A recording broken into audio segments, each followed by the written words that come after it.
Muchas gracias al doctor Francisco Esquivel por su presentación. Ahora toca el turno a la doctora María Eugenia Icaza Chávez. Es de todos ustedes conocida. Ella tiene formación como internista, gastroenteróloga y endoscopía, además de motilidad gastrointestinal. Ella vive en Mérida, Yucatán, y está actualmente laborando en la clínica Faro Mayab. Y ella nos va a hablar acerca de Clostridioides difficile, trasplante de microbiota fecal, recordando que la doctora Icaza es la actual presidenta de nuestra asociación.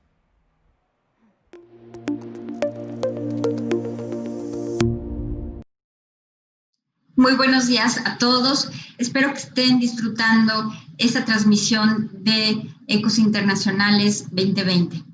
Hablemos de la infección por Clostridioides difficile y trasplante de microbiota fecal. Y pues directamente al tema, los ácidos biliares cólico y quenodesoxicólico promueven la germinación del Clostridioides difficile. Sabemos que las enzimas bacterianas los convierten en desoxicólico y litocólico que inhiben su crecimiento.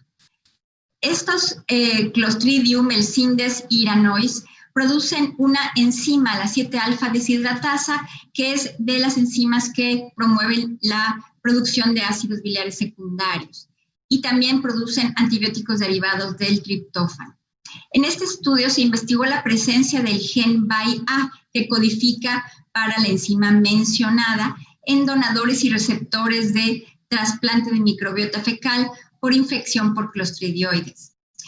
Aquí podemos ver que los donadores tienen niveles más altos de estos ácidos biliares secundarios y los receptores bajos previo al trasplante y después recuperan los niveles.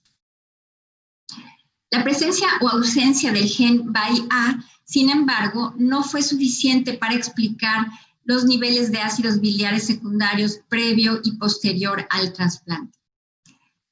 A la luz de también estos datos sobre los efectos de los ácidos biliares secundarios, sabemos que la colecistectomía incrementa los niveles fecales de los mismos. Entonces, ¿será la colecistectomía protectora contra la infección por clostridioides?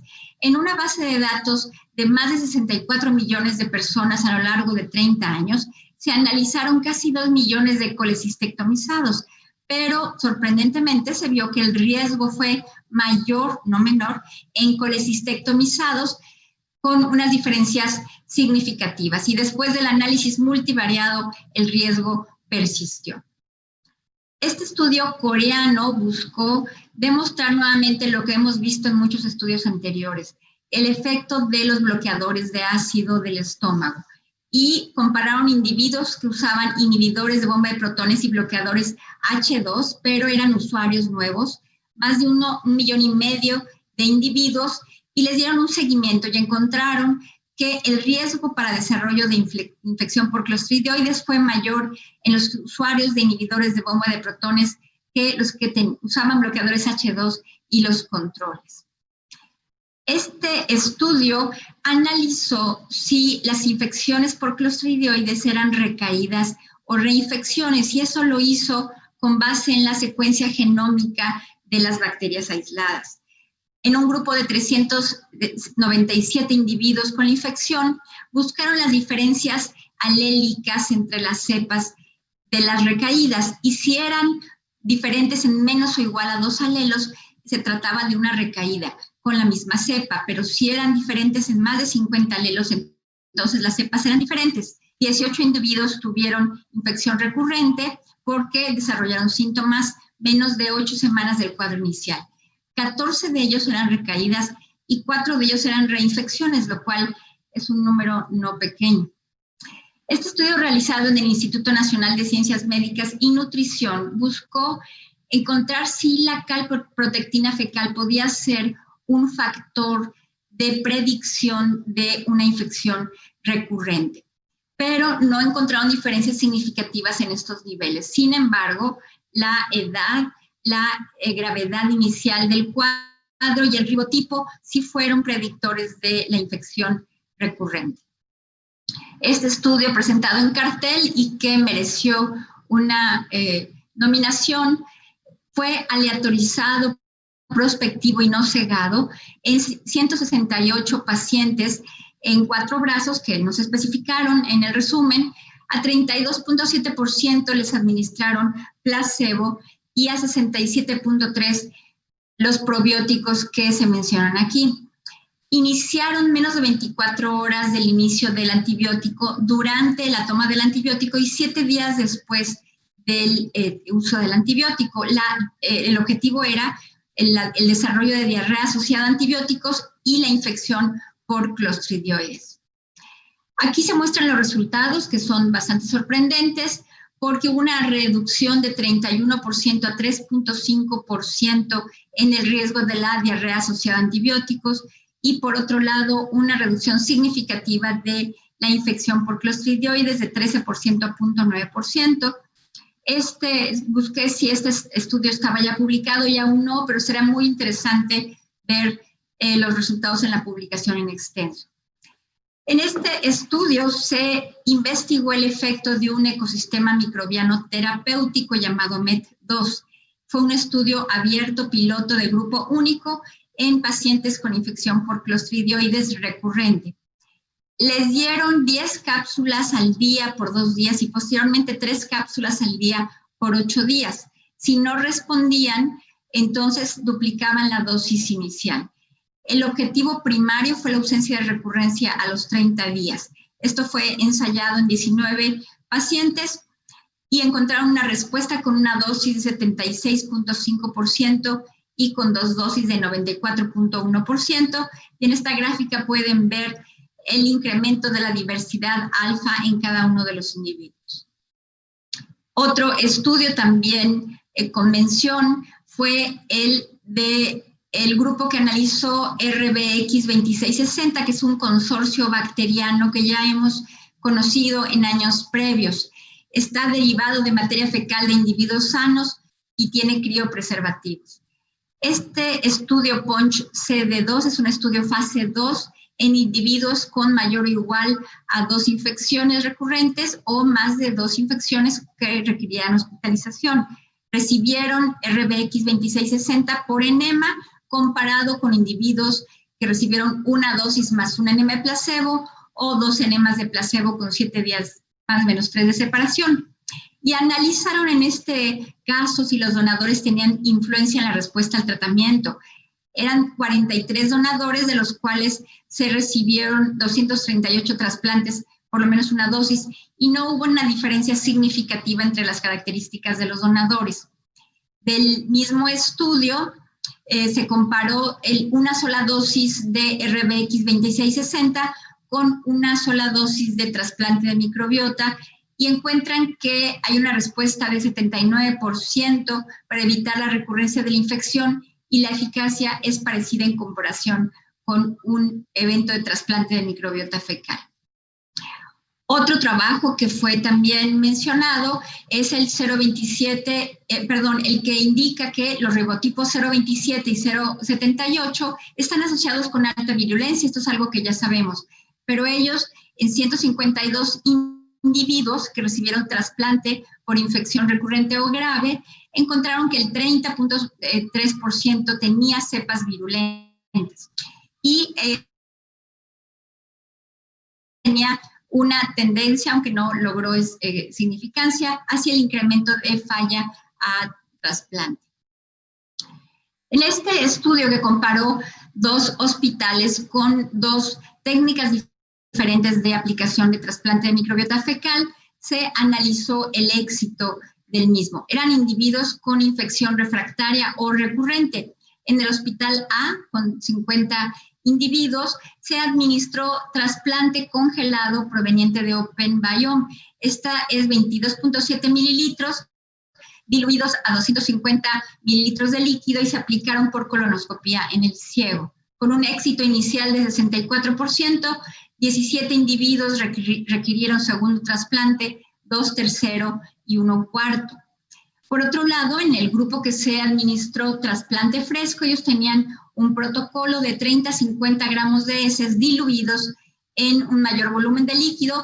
Parte se colocó por enteroscopía en yeyuno y otra parte por colonoscopía en el ciego, lo cual, por supuesto, hace un protocolo un poco más complicado, pero con un éxito inicial de 97.4% y solo un individuo requirió un segundo trasplante, y concluyen que las diferencias son significativas hacia un mayor éxito en el segundo hospital. Este es un consenso presentado o realizado en Australia y presentado como cartel. Por supuesto, los enunciados son muchísimos más, pero yo les resumo que algunos de los enunciados son que el trasplante de microbiota fecal fresco o congelado son igualmente útiles, que aunque el tratamiento de primera elección de la infección continúa siendo con antibióticos, el trasplante es una alternativa razonable que requiere más estudios. Esto ha venido rondando las mentes desde hace tiempo porque al ser muy efectivo el trasplante pudiera ser de primera elección, sin embargo hay que considerar la seguridad y otros temas. Administrarlo en enema por colonoscopía o por vía oral en cápsulas es útil, es eficaz en la terapia de inducción de la CUSI leve a moderada y para todas las demás indicaciones solo en protocolos de investigación. Este consenso ya está publicado. Este estudio se dio la tarea de buscar todos los ensayos aleatorizados en pacientes con infección por Clostridium difficile recurrente que por lo menos tuvieran una N mayor a 10. Ellos encontraron 4 estudios con N mayor a 50 y solo 2 con una N mayor a 100. Entonces, en total fueron 8 estudios aleatorizados que están comparando la administración de diferentes maneras del trasplante de microbiota fecal y concluyen que hay una falta de uniformidad en los estudios y que es difícil generalizar los resultados porque cada quien administra cantidades diferentes y los trasplantes de microbiota tienen características distintas. De estos mismos 8 estudios aleatorizados del póster anterior, se encontró que había una importante diferencia en cuanto al reporte del número de donadores, el porcentaje de donadores que pasaron la evaluación inicial, la manera de filtración, los medicamentos que utilizaban y pues con mucho menor reporte en las características del donador, la preparación, y ninguno de ellos presentaba la duración de la homogeneización del trasplante. Entonces, hay una gran variabilidad en la manera en que se reportan estos estudios. Este análisis que es promovido por la AGA es un análisis sobre la seguridad y la efectividad a corto y a largo plazo del trasplante de microbiota fecal, pero en la vida real. Y ellos están buscando hacer una base de datos de 4,000 receptores de trasplante de microbiota fecal. En la DDW presentaron solamente el resultado de 259. Por una comunicación personal con la autora, me menciona que la captura de datos va muy lenta, que no les han mandado mucha información y que ellos calculan que solo podrán captar 1,800 casos. Entonces, de 259 casos, 8% eran menores de 18 años, 29% de 18 a 55 y la mayoría eran mayores de 55 años. 100% de los trasplantes realizados por infección por Clostridioides difficile y más o menos el 44% eran moderados, 19% eran graves. El tratamiento previo de los individuos casi siempre era vancomicina, seguido por metronidazol, fidaxomicina y otros tratamientos. El tipo de donador era desconocido. En 245 pacientes y 167 recibieron un trasplante de Open Biome. Y pues muy importante, la curación inicial en todo este grupo fue del 91% y la falla inicial fue del 9%, con una curación subsecuente en un número considerable. Y pues para concluir, hay un 5 veces más riesgo de infección por Clostridioides difficile en colecistectomizados. Los usuarios de inhibidores de bomba de protones y bloqueadores H2 tienen más riesgo de desarrollar infección por Clostridioides difficile, como lo hemos visto anteriormente. El gen BAI-E no explica los niveles de sales biliares secundarias. La mayoría de las infecciones por Clostridioides fueron recaídas, pero no son tan raras las reinfecciones. Los niveles de calprotectina fecal no predijeron el riesgo de recurrencia en hospitalizados. En un estudio prospectivo aleatorizado, pero no cegado, los probióticos disminuyeron el riesgo de diarrea asociada a antibióticos y de infección por Clostridioides. MET2 redujo la recurrencia de infección en pacientes con infección recurrente. RBX 2660 evita la recurrencia en 79%. 30% de las infecciones recurrentes o graves se asociaron con serotipos virulentos. En una comparación entre dos hospitales, el trasplante fresco fue más efectivo que el congelado. Existen pocos estudios aleatorizados, la información es heterogénea, el consenso australiano presenta sus enunciados y en Estados Unidos el trasplante demuestra ser efectivo y seguro en la vida real. Muchas gracias por su atención.